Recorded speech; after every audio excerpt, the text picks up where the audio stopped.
struggling with getting started on social media platforms? Stay tuned.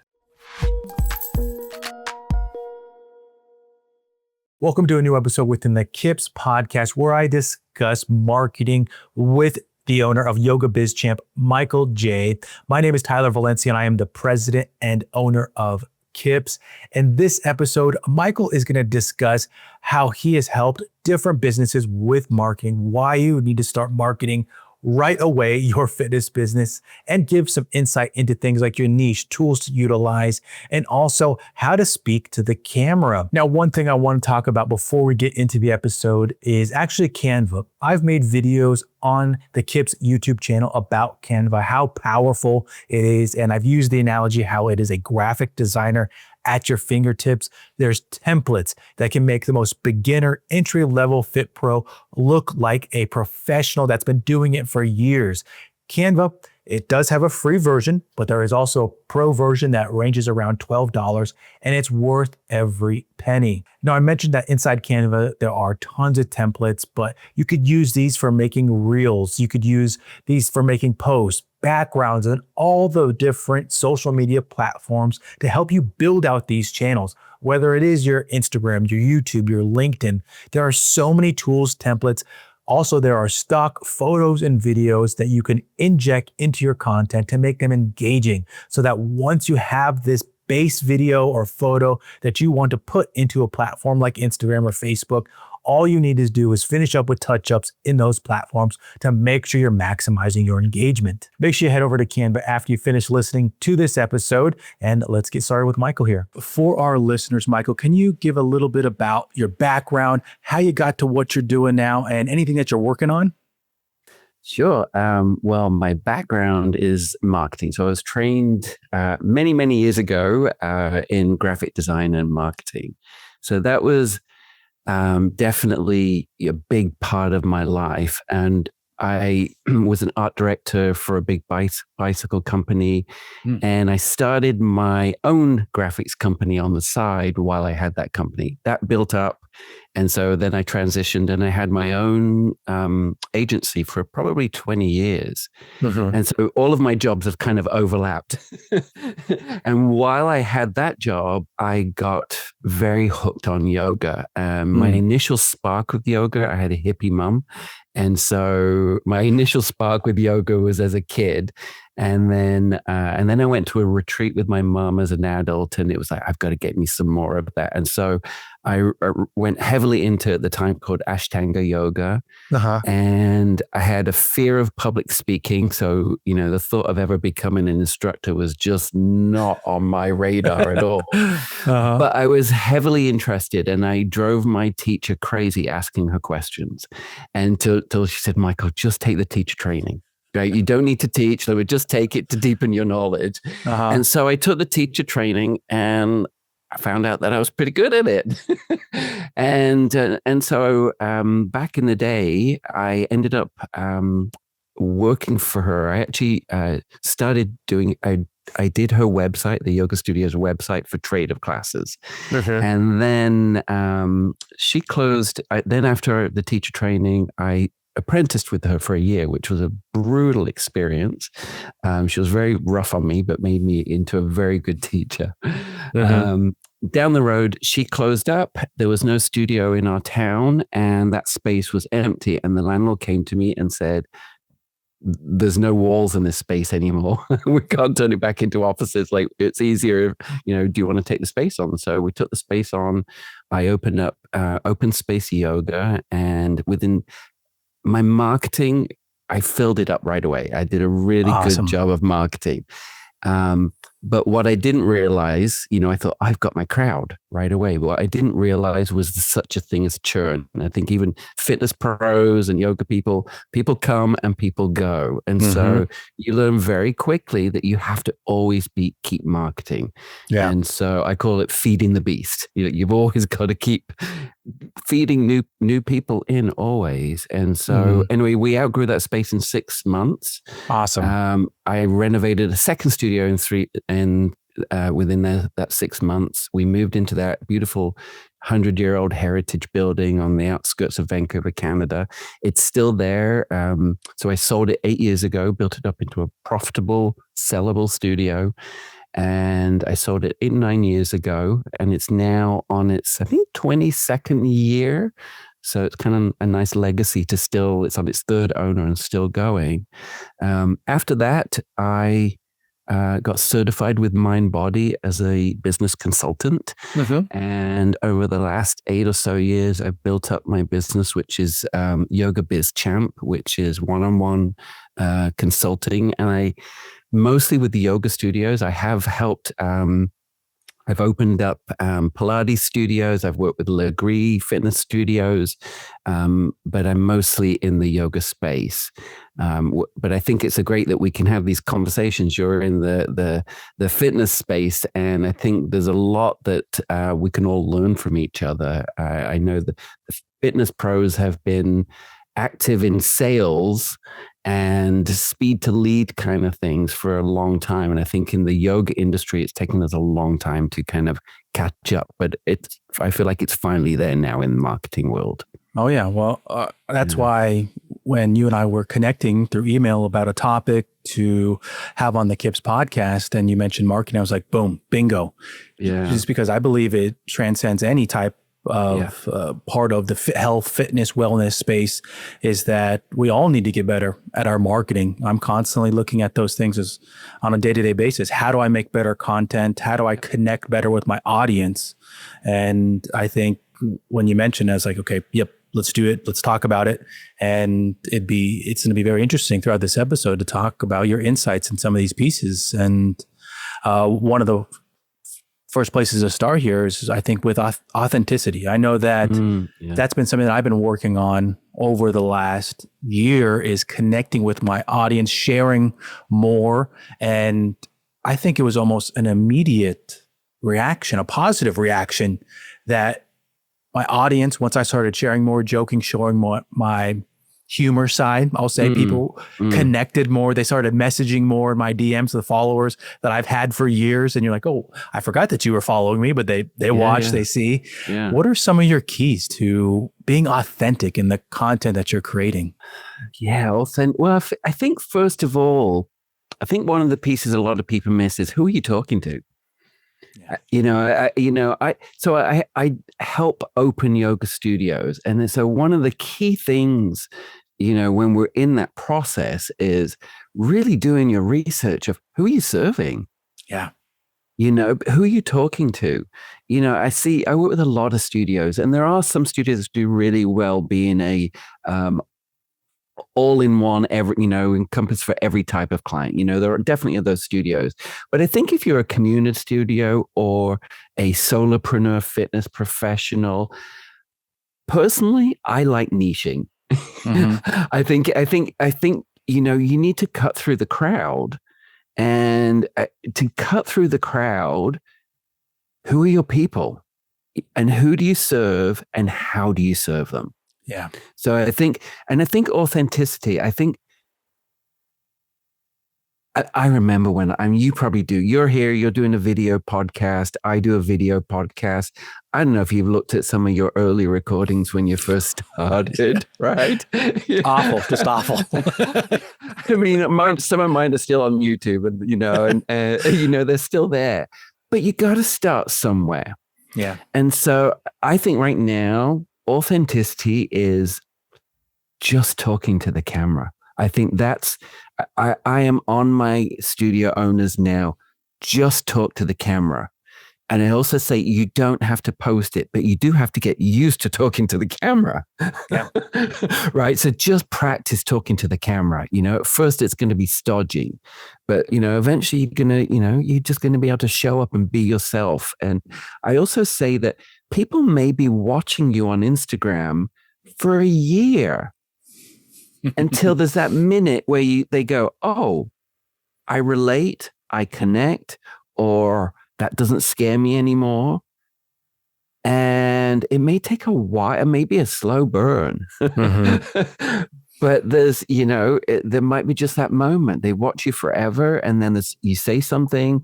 So I think truly being authentic, like not trying to be somebody else. There's a lot of imposter syndrome out there. And I feel like there's a lot of fear of even getting on camera because of that comparing syndrome. I think that's the bigger one, is the comparison with other instructors that I speak with. It's the fear of who's watching it, or comparing myself to another YouTuber or somebody on social media. They're worried about their content not looking as good as theirs, when once you get going, you have to start somewhere. You have to start somewhere. Yeah. Well, and also right now, the solopreneur or the studio owner has franchise level tools to use, right? I mean, we didn't used to have, like when I had my studio, which opened 20 something years ago, we didn't have all the free social media efforts that we have to put in now. I was buying full page ads in my local newspaper.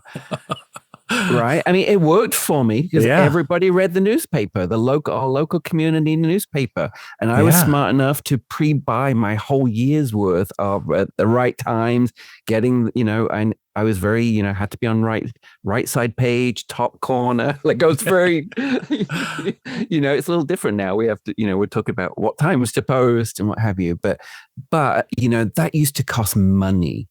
To do that, right? And so now I'll say it's money or effort or a combination of. Yeah. What are some of your favorite tools that you're using on a weekly basis? For posting? Yeah. Yeah, I say I'm a little bad. I have used tools. I'm actually I'm playing around with just posting natively into the programs now.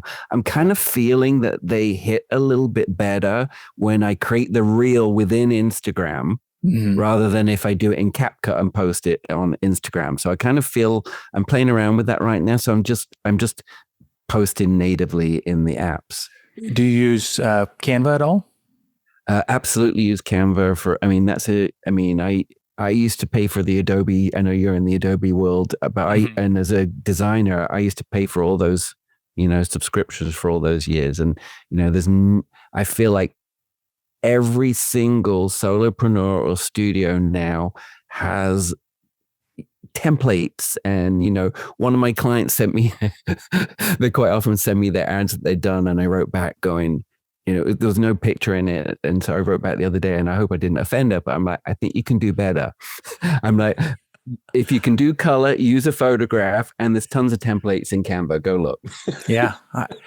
I'm always shocked when somebody in 2025 doesn't know what Canva is. And I say it is a graphic designer at your fingertips, that it can make you look like the most professional business out there. And I do pay for the pro version, which is absolutely, it's worth $12. It's nothing. It's like literally it makes you money. Yeah. There's certain things that I pay for that I don't blink on my credit card because they just give me so much value. Yeah. And that's Canva Pro, it's one of those. And I'm glad you mentioned the templates, because somebody just starting out, a beginner, they're looking at, this post on social media, on Instagram, it looks fantastic. How do they know how to make it look a certain way, the certain size for that post? You go in Canva, you type in whatever platform it is, Instagram, YouTube, LinkedIn, it will come up with templates that you can just inject your content into. And if you haven't set up your fonts, families, and your brand, if your fonts and your colors, that should be the first thing you do right now, is like set that all up so you have a consistent brand image. Yeah, 100% agree. The other one I'll give you is Metricool. Okay, what's that one? Yeah, Metricool, and it's a posting platform. So it's where you can link in all of your social media platforms into that. Kind of do a pretty simple kind of one click. It's a few little steps, but spread out to everything, to all the platforms. What I like about that one is if you're going to post on Instagram, it shows you a calendar. And it shows you, for example, Instagram shown in pink, I think. But in the dark pink times zones, that's when your audience is most active. And so you can click on the Facebook one, LinkedIn, whichever ones, and you can see when your audience is active. So you can pre-plan out those times. So, 'cause I think that's a really helpful tool. But again, I'm playing with direct into the apps right now. But I think if you are pre-planning, it's a good one to use. Say the name of that company again. Metricool. Metricool. Okay. Metricool. Great. Yeah, I haven't heard of that one, but that's exactly. It's cool. Yeah, it's very cool. And does really good reports as well, like really good analytic reports. Yeah. Awesome. Let's dive into that a little bit more for beginners. I still think that the beginners, and which is the overwhelming majority of the fitness industry, is they just don't know where to start. They don't know how to make a reel. They don't know who their audience is. What are some tips that you would have for a health and fitness professional that they're just struggling to find that, who's my niche? Who is that person I'm speaking to? A quick break in this video. If you are needing CEUs, make sure that you head to the link that's in the description where you can find all our online courses that have pre-approvals with NASM, ISSA, ACE, AFA, NCSF, and with Nesta. We of course offer free content on our YouTube channel, but if you're needing professional ed, with some of them even having the full amount to recertify, make sure you head to that link. And now let's get back to the video. Well, I think you have to figure out what do you offer to serve them, right? So I think you've really be able, what is your differentiator that you can serve them? Mm-hmm. And so I like problem solution marketing, right? So instead of Wednesday hatha class at 1 p.m. and, retreat, just like this very dry, problem solution, talk up to, common thing is back pain, so talk up solutions to back pain. And so I think, being an expert in your field really is what's going to draw people in, and your personality. Yeah. I think the personality piece is, one that sometimes it's hard to on camera, because when you first press play, you're like, I need to be very straightforward and clean and proper professional. And it comes out, I think, very like you're a little uneasy. But the second that you loosen up, you start to realize, like people like to see my personality. And a good example, today I posted a reel for KIPS with the previous podcast I recorded. It was the owner of Idea Conference, and she makes a joke in it. I was like, in my head, I was debating on this 54 second long reel. I was like, I ideally like to have it in the 30-second range, but this little segment in there where she makes a joke and she shows her personality, it's like, I got to keep that in. People would like that more than something that's shorter. It's connection. Exactly. It's connection. Where do you spend the most of your time when you're on Instagram? For me, it's usually in the stories. Like I feel like, the reels are the promotion, or, the posts are, definitely for promotion. And I feel like the reels are where people give the personality comes through, because people share the behind the scenes there. That's good insight. And I feel like stories I have a couple people in my mind that I'm thinking of that they don't understand the concept of stories. How would you explain stories to them? How do you explain stories to them? Yeah. Well, I guess it could be many things. I mean, you can repost things to there, but how do you share? For me, that's where people can just give a little bit of insights behind the scenes. So fellow podcaster of ours, Shannon Crow, she's here in Canada on the East Coast, and she goes on her walks with her dog in the snow and talks to the camera. And so she's just sharing her thoughts. She's not selling anything, right? But she's saying things like, I love this podcast. I listened to this. I had this insight. This person said this. And she's just having a conversation. So it's like you're going for a walk with Shannon. So I feel like you get connected to those personalities that you're drawn to, right? So I feel like everybody has their own superpower. I really do, and I feel like we can be so critical on ourselves, and being authentic. If I studied myself, I've definitely got neurodivergent ADHD tendencies, and I will stutter in my podcast. But if I watch that and just criticize myself, so I literally have to just film it and move on. Like it's like you just got to get over yourself. Yeah. That's a very good point. And I think for listeners too, with like looking back at it, I mean, do you rewatch any of the content that you put out? I used to. I feel like the more but now I'm a little bit more into production. So I'm like every 2 weeks, and I'm not doing the editing. So when I was editing it, which I did for 4 years, I was hyper focused on, but now I have an editor now. And so now I say to the editor, these are the things I don't like about myself. If you can minimize this but so quite often I actually don't watch the full thing anymore. Yeah. That's a new thing though, because I've given up control within the process of growing. Yeah. And I think when you are deeply into the editing process, I mean, you're looking at every single frame and you're picking yourself apart. But I think the important part of that is that you look at it a lens from an educational purposes, that you're thinking, how can I do better on the next time? How can I prepare, make better content? So I just want to throw that out there, because I know that we can go down that rabbit hole of the comparison part of content creation on all platforms. I will say one thing that most people are not doing, and that's adding a call to action to things. I feel like we put this content out there, but at the end, we don't ask people what we want them to do. Go to the website, click here, listen to this, comment below.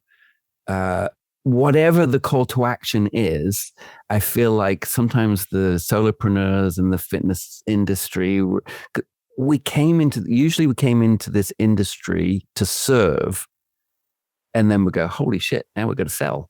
Right? And you have to learn to be a salesperson and marketing person really quickly. And I think that's a great tip. I was in my head, I'm thinking to myself, oh, I think I make that mistake myself. Yeah, and I do too. But I think if we're a little bit more conscious of it, and like closing with, what is the action you want people to do? Yeah. Go listen to the podcast, go watch this on YouTube, whatever it is. What do you want them to do? Nice. We're going to move now to some quick hits. So this is something that I've been trying out with the podcasts, and I'm going to read you a statement, and you give me your initial reaction, wherever you fall on it, and maybe just a little insight into why you think that. Okay. So first one here, social media is all pay to play. Yes and no. Okay. So I say, it's money or effort or a combination of both. And so I like it all. I feel like every business now is their own TV channel. And so, but I like smart pay. If you're doing smart, I don't like throwing money out for the sake of throwing money out, right? I want to be really strategic. And most of us can be, because as fitness pros, we can do location-based advertising. So I think that's a big component. And then the no part is get scrappy. You have to hit it from all angles. I feel when I ran yoga for men programs downtown Vancouver. So scrappy. So the effort part, I went downtown and posted yoga for men with my picture on it and a QR code that went to a landing page all over downtown West End, around that area. Nice. Right? Very specific, yoga for men QR code. And then I did location-based advertising to men only, like 2 miles around that location where the studio I was renting. And I sold my programs out every time. So I think a bit of both. Yeah. Don't just boost posts. Don't just boost posts. Like, please don't just boost posts. Like, be very strategic about it and build your audiences up. Yeah, the strategy part of it, I think, is very important. You have to have, in my opinion, I got to say that always, that in my opinion, if you have a content creation system, a strategy that you're following so that you're just not blindly posting across, that you actually have a strategy before you invest in things, say like Meta Verified. For a few months, invested in that to see if it would help out. Yeah. But I had a strategy behind it with regular content creation and posting on these platforms. If you don't have a regular system of how you're creating content and you're trying to post on those platforms, it would honestly just be a waste of money. Consistency, right? As well. Consistency. And it can be a simple plan. I mean, the thing is, you just got to do it, right? Yeah. But it can be a simple plan. It could be Testimonial Tuesday, Motivation Monday, What's in His Bag Wednesday. I like that. Those are the themes of them. I 100% agree. Then I think that leads into my next quickie here. Yeah. And I know so many fit pros in this bin here. I don't know where to start with social media and shouldn't try. Yeah. Start messy. Yes. And so that's no, I think start messy, start with your face and your voice and your client wins. You don't need to be polished. You just need to be present. Yeah. Yeah. I had a podcast guest a few months back, and he was talking about how he put it into his own schedule, so that he could get better at it. And I forgot what he called it. Something that was like the golden hour or something like that. And he was sharing client testimonials, something so basic. And I think the aspect where instructors will kind of let it get into their head is when they're not getting the likes on it, that they're not seeing people engage with it, but people see it. I believe they see everything. If they engage, I think that's something to take note of. Are they engaging with it? Okay, how then do I get better with each of my posts? Let's the last one here. Yeah. It's impossible to grow on Instagram. Well, it's not impossible, but and if you treat Instagram like a flyer board, I think growth is possible when you engage. But I think we put too much emphasis on the numbers that follow us. Right. It's not about, who cares if you are, like, I'm in Vancouver, if I'm Vancouver based one-on-one coach, who cares if I've got my ads reaching somebody on the other coast, right? It's like, it's so I think if you've got a business in this area, that's all you need to really care about. And so it's instead of having 1,000 people that don't really care about your services, but you have 100 that are engaged and enjoy what you're offering, I think that's more successful. So I don't believe in the numbers as being, successful. I know, I've got a pretty decent audience. It's not a massive audience, but I know most of those people don't see my content. Mm-hmm. That's good. I say it's not good that they're not seeing it, but it's good that you, but the advice you gave there. But you just, but I also, with that consistency, so you will grow with the people that are interested in your service if you're consistent. And I think that's just show up, just start showing up. That's all you got to do is at first. Yeah. Then you can get deeper into all the specifics and the numbers and the metrics and all of that for sure. But at first you just got to show. Agree. Something that I know would be fascinating to jump in right here. I mean, with Instagram, I remember last year at one point, and I remember there was a bunch of YouTube videos that went out at like the same time about how like Instagram was changing their algorithm and they're going to start promoting smaller channels. And then I feel like they did it for like a week, and like all of a sudden I saw with my own accounts, oh wow, like each of my accounts are getting way more views. And I feel like Instagram was like, nope, this can't be happening. You guys got way too much, and they pulled it back. But what are some trends that you're seeing out there on different platforms that you think health, fitness, wellness instructors should jump on? I think the trend, I mean, we've already really talked about it. I think that it used to be everybody just posted. Yeah. But I think the trend is now, it is authentic. Going back to where we started, it is authenticity and just talking. Yeah. I really feel like I almost yelling and screaming at my studio owners. You just have to talk. You know, if you're open in the studio, be outside the studio and show the premises. Hey, the roof is up. Hey, this, and build the excitement to it coming up, opening. So, you know, I don't want to be repetitive on this, but I do feel like that is the trend. The trend is everything used to be slick. It's not anymore. Yeah. I don't know. You have to learn how to create a basic reel now. Like the bare bones basic of captions, a bit of sound, and how to do a heading. At least if you don't know how to do that, go watch a 10-minute video on YouTube. There's so many of them. That's the bare bone basics that everybody should learn how to do. Yeah. I mean, there's a whole content creation, we'll say like a filter where it's a green screen filter and you can pick the image that goes behind you. Yep. And those types of reels explode. And you could be talking about something related to your business.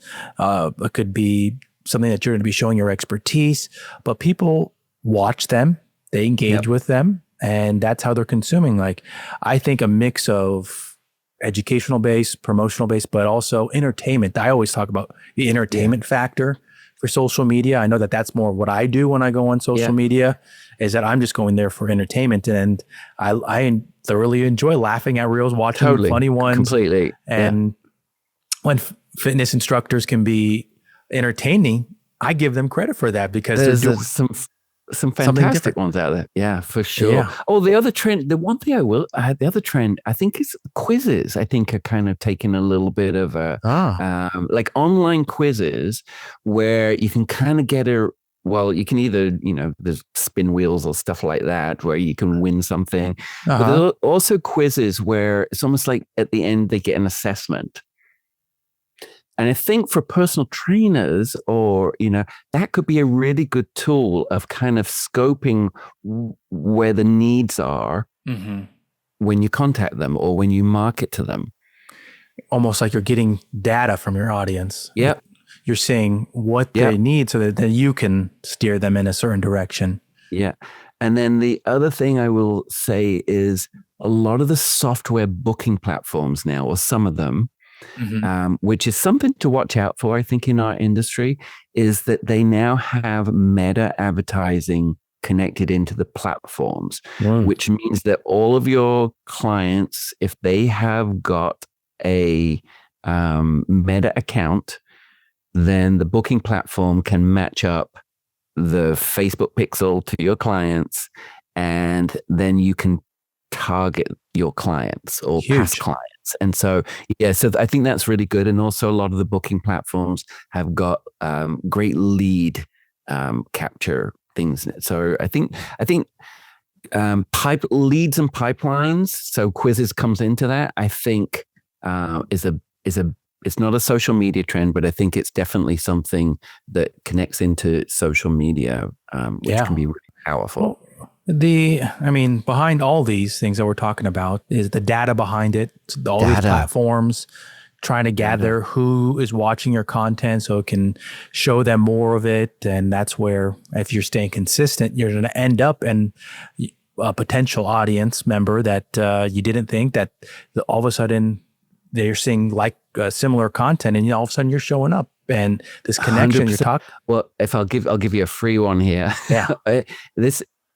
If you've got email addresses of everybody, most booking platforms, you can export out all the emails or the people that have not been to my business for 6 months plus. Right? You export all of those out and import them and create a new audience in Meta. And then this is how to do a great win back, right? And then you just throw ads that only those people that have been to you, that have trusted you previously, know you. And if it was me, I would be doing, hey, look what you're missing ads. Yeah. I Hey, like that. remember what it used to feel like when you left the yoga studio? Yeah. See what you know, like it's very targeted. Oh yeah. $5 a day at that could be quite That powerful. that strategy right there, that's using next level thinking for it. And Yeah. I mean, that's stuff that you pay agencies for, that you have at your, Yeah. you honestly have those types of tools at your Absolutely. fingertips. Absolutely. Yeah. Yeah. I mean, to connect something that you mentioned earlier about not just pressing the boost button, I mean, you could download your audience from one of these platforms, upload it, and you could make like, I'm drawing a blank on the name. They're not likable. They're similar audiences. There's a exact word. Similar. In, yeah. Yeah. And you can throw ads in Meta to people that engage with your Instagram page. Yep. There's Right? so many tools. So many little trips. And I feel like you don't have to throw a lot of money to play at it. Like I like doing specific $5 a day. You know, if I'm running an 8-week program like my yoga for men, I think it used to be $130 back in the day or something like that. I would always spend $130 on marketing. Like the cost of one person would be my marketing budget for something like that. That's a good piece of advice right there. I think that's a very common question that gets asked as well. What should I start with? How much money should I be putting into ads? And that little piece of advice, I think it's a great starting point. Because if you get one person, it's paid for itself. If you get more than that, it's profit. Yeah. Do you think that there's benefit in Google ads? I do. I know it's a loaded question.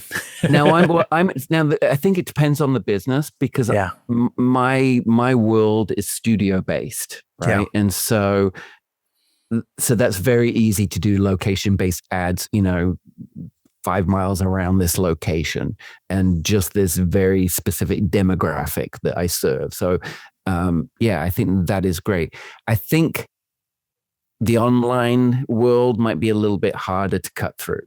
Mm-hmm. I will say, just to keep the podcast moving, that I do use more Google ads these days. I do use Facebook ads for KIPS, and it is targeted. It's very direct. Yeah. It's for a very popular keyword that is associated with KIPS. And I don't put much money into Facebook ads. I put more into Google ads, but that is just with the type of business. You and I need to have an offline chat on that. We definitely will. We're going to move to our podcast takeaways here. We had a lot of great insight. I love the tips, the tools that you've shared throughout this episode, and things for hopefully just get that motivation for fitness instructors. I know so many, I feel like it's the overwhelming majority of fitness instructors. They just get stuck that they feel like they can't create content. They don't know where to start, and they're just letting these platforms grow without them. And you just got to start. So I really appreciate that. With our podcast takeaway, I did modify the question a little bit here. Sure. What are 3 myths about marketing in the health and fitness industry? Well, if they build it, they will come. So, you build it and then market the heck out of it. Yeah. And no matter what it is, like, you just gotta, that could just be a poster, it could be a poster. It could be relationships with the local health food store, the supplement store, chiropractor.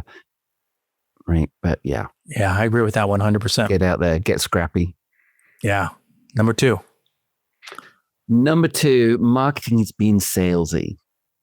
Okay. And I think in my world, yoga teachers are shy about selling a pass, selling a membership or whatever. But it's not. It's informing. It's helping people solve a problem. Mm-hmm. And so it's not pushy, right? It's information. It's not salesy. I agree. Number 3.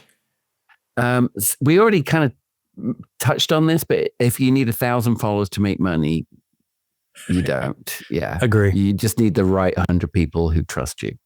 100% agree. Yeah. Before we sign off here, Michael, can you provide information on where people can find you on social media, website, all that kind of stuff? Yeah, sure. My website is yogabizchamp.com.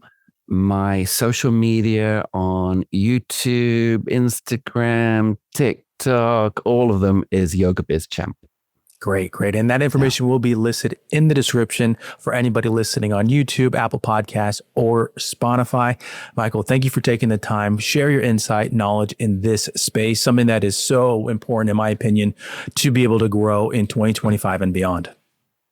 Thank you so much. And I look forward to having you on my podcast, and I'm going to pick your brains. Yes.